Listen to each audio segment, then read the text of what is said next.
السلام علیکم dear editor and listeners, ارٹن novels library میں آپ کا ڈھیر سارا ویلکم۔ میں ہوں ہدا۔ ماہ ملکہ بائی مریم مظفر کی ایپیسوڈ نمبر 11 ہے۔ اگر آپ نے ابھی تک میرے چینل کو سبسکرائب نہیں کیا تو جلدی سے بھی سبسکرائب کر دیں، لائک اینڈ شیئر کریں اور اپنی رائے کامنٹ باکس میں لازمی دیں۔ تو چلیں سٹارٹ کرتے ہیں۔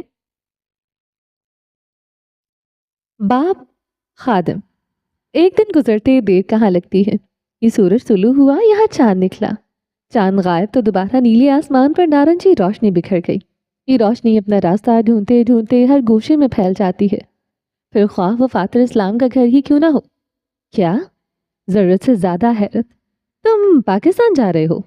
لیپ ٹاپ کی کھلی اسکرین پر زبیر سے لائیو کال چل رہی تھی، مگر کیوں؟ زبیر کے لہجے میں بات کرنے کے لیے درکار کراہیت اور حیرت کی صحیح مقدار تھی۔ آخر وہ کس سے مخاطب تھا؟ پاکستانی مخالف فاتر ابو الاسلام۔ ظہور حیرت کی بات ہے کہ اس شخص کی اپنی ماں پاکستان سے تھی۔ پھر خیال آتا ہے اس عجوبے کو تو ہر عورت سے خار ہے۔ یہ فاتر اسلام کا کمرہ تھا، پورے گھر میں اکیلے رہنے والے واحد انسان کا کمرہ، جہاں بیڈ پر سامان بکھرا تھا، وہ الماری کے پٹ کھلے تھے۔ کہیں خدا نہ خواستہ تم اپنے اصولوں سے پھر تو نہیں رہے؟ زبیر کے شکی لہجے پر فاتر بھنچکا رہ گیا۔ ہاں، البتہ ظاہر نے کیا تھا کہ دل کی دھڑکن کیسے تھمی تھی، سانسوں کی ڈور کیسے حلق میں ٹھہری تھی۔ اصولوں سے ڈرپوک لوگ پھرتے ہیں، دور دور رکھے لیپ ٹاپ کی سمت دیکھا لہجہ اور آنکھوں کی سختی گواہ تھی کہ وہ ڈرپوک بالکل نہیں۔ جھوٹ بولنے کا پہلا اصول بات گھما دو یا دوسرے شخص پر ڈال دو۔ وہ کامیاب گیا تھا۔ ابھی کل رات ہی تو اس نے جھوٹ کس طرح بولا جائے پر ویڈیوز دیکھی ہیں۔ 15 منٹ بعد ہی اسے اندازہ ہو گیا کہ اس فضول کام کو سیکھنے کی کیا ضرورت، وہ تو پیدائشی ذہین ہے۔ یوں چٹکیوں میں جھوٹ بولے گا۔ ہاں مگر پاکستان ہی کیوں؟ تم اختہ کے پاس چلے جاؤ۔ زبیر کو کل رات آنن فانن شارم ای شیخ مصر کا شہر کام کے سلسلے میں جانا پڑا، اور نہ ابھی یہ کال نہیں، وہ سیدھا گھر پر ٹپکا ہوتا۔ اس سر درد کے پاس جانے سے بہتر ہے میں زہر کی بالٹی میں ڈبکی لگا لوں۔ اپنی طرف سے بھرپور سلیقے سے پینٹ طے کرتے فاتر نے سوٹ کیس میں ڈالی۔ کہا نا اپنی طرف سے، اس کے طے شدہ کپڑے کہیں سے بھی اس رتبے پر فائز نہیں ہو سکتے تھے۔ تو میڈیا والوں کو کیا بتانا ہے؟ ہوٹل روم میں بیٹھا زبیر اپنے دوست کی پیٹھ ہی کب سے دیکھ رہا تھا۔ چہرہ اس وقت دکھانے کے قابل جو نہیں تھا، یہی کہ پاکستان گیا ہوں اپنے گھر والوں سے ملنے۔ آفٹر آل ہلکا سا سر اٹھایا۔ میری امی کا گھر آنا ہے وہاں۔ سفید دانتوں کی نمائش نے اس کمینی مسکراہٹ کو مزید زہریلا بنایا۔ نہ جانے کیا خار تھی اسے ماں سے، لیکن اختہ نے تو مجھے کہا تھا کہ تم گھومنے جا رہے ہو۔ سفید شرط کو تہ لگاتے ہاتھ رکھے تھے۔ جھوٹ بولنے کا دوسرا اصول، ہر جگہ ایک افواہ سے منسلک ایک سا جھوٹ بولا جائے۔ ناکامی اس کے چہرے پر سنہری حروف سے درج تھی۔ تو اس پاس کو تھوڑی بنانا ہے میں نے۔ کیا کرنے جا رہا ہوں؟ سفید شرٹ کو گول مول کرتے سوٹ کیس میں پھینکا اور باتھ روم کی طرف روانہ ہوا۔ اب احساس ہو رہا ہے کاش وہ ویڈیو مکمل دیکھ لی ہوتی۔ لیکن تم جا کیوں رہے ہو؟ کام ہے وہاں پر۔ اس کا دوست کچھ دیر خاموش رہا۔ اگر تم جا ہی رہے ہو تو اپنی امی کے گھر والوں سے بھی مل لینا۔ باہر سے زبیر کی آواز آئی۔ اندر 6 فٹ 1 انچ کا مرد اپنی جگہ پر ٹھہر گیا۔ زبیر کے الفاظ نے ماضی کے بہت سے واقعات یاد دلائے۔ ان سے تو میں اپنے جنازے پر بھی نہ ملنا پسند کروں، دل میں سوچا۔ بالوں پر لگائی جانے والی لا تعداد اشیاء کو سینے سے لگاتے یہ خیال ہی اس کے اندر کڑواہٹ گھول چکا تھا۔ فاتر جب باہر نکلا تو چہرہ ویسا نہیں تھا جیسا وہ لے کر گیا تھا۔ غصے سے بھرا، نفرت سے بھرپور مٹیالے رنگ کا سفری بیگ لیتے اس نے اب سامان ڈالنا شروع کیا۔ تم ان سے کب ملے تھے؟ زبیر کا لہجہ محض مخلص تھا، بالکل اس کی شخصیت کی طرح۔ فاتر لہجہ بھر کو ٹھہر سا گیا۔ خدا ہی جانتا ہے اسے ایسا کیا یاد آیا تھا جو چہرے پر چھائی سختی کچھ وقت کے لیے نرم پڑ گئی۔ میرے باپ مت بنو۔ فاتر کا لہجہ بیزار تھا، بالکل اس کی شخصیت کی طرح۔ زبیر نے ناگواری سے ہونٹ بھینچے۔ سیدھی طرح جواب دینا حرام نہیں، بغیر شادی کے کسی کا باپ بننا بھی حلال نہیں۔ تنزن کہتے وہ آخرکار لیپ ٹاپ کے قریب آیا۔ زبیر نے مایوسی سے گردن دائیں بائیں ہلائی۔ میرے ساتھ ہمدردی مت دکھانا، ترس آ جائے گا مجھے تم پر۔ فاتر اسلام مسکرایا، نہ مسکراہٹ میں طنز تھا نہ اس کی مسکراہٹ میں جبر، یہ صدقے دل کی ادا کی گئی پرشفیق مسکراہٹ تھی۔ زبیر نہ چاہتے ہوئے بھی نرم پڑ گیا۔ اس کا کھڑوس دوست سال میں ایک بار ہی ایسے مسکراتا تھا، کب جانا ہے؟ ایک ہفتے بعد گھٹنوں کے بل وہ بیڈ کی پائنتی پر بیٹھا، دوسری طرف زبیر میز پر لیپ ٹاپ رکھے سامنے بستر پر بیٹھا تھا۔ میں آ جاؤں گا تب تک۔ ستیہ ناس ہو دوستی کا۔ فاتر کے قریب چھایا باہر کا موسم اچانک آگ کی لپٹ میں آیا۔ اگر اس کا یہ شکایتی دوست آ گیا یہاں تو اسے سب پتہ چل جائے گا، اور اگر اسے سب معلوم ہو گیا تو رپورٹ جائے گی سیدھا فاریہ ابوالسلام کے پاس۔ انر کا مقابلہ بہت کٹھن تھا۔ کیسے بتا دے وہ اپنے اصولوں سے پھر رہا ہے؟ تم کیا گھاس لینے آؤ گے وہاں؟ وہی بیزار اونچا لہجہ واپس آ گیا۔ زبیر نے غصے سے دیکھتے کمر اکڑا لی۔ میرا بیسٹ فرینڈ مجھ سے دور جا رہا ہے، اسے سی آف کرنے بھی نہ آؤں؟ بڑی مہربانی آپ کی، دور ہی رہیں مجھ سے۔ کی پیڈ پر انگلی رکھی۔ کیا مطلب؟ اور تم میرے بیسٹ فرینڈ نہیں؟ فاتر اسلام کا کوئی بیسٹ فرینڈ نہیں۔ حکم صادر کرتے شہنشاہ فاتر اسلام کال کاٹ چکے تھے۔ 1 منٹ کے لیے سوچا کہ زبیر کو بھی بلاک کر دے، لیکن سوئے ہوئے ضمیر نے ذلیل کرتے ہوئے کہا کہ اس بیچارے کو بلاک کر کے کیا ملے گا؟ وہی تو سب سے پکا خبری تھا۔ ذہن میں امڑتے خیالات کو جھٹکتے اس نے سکون کا سانس لیا۔ اس کا بھانڈا اگر پھوٹ جاتا تو؟ مسئلہ یہ نہیں کہ وہ کہیں جا رہا تھا، مسئلہ یہ تھا کہ وہ کیوں جا رہا تھا۔ انہوں نے اسے روپوش ہونے کا کہا، اس نے مخالفت کی۔ اب اگر یہ بتا دیا وہ مصر میں ہی کہیں ہے، بس چھپا ہوا، تو کیا عزت رہ جائے گی؟ فاتر اسلام کو اپنے کہے کی لاج رکھنا آتی تھی۔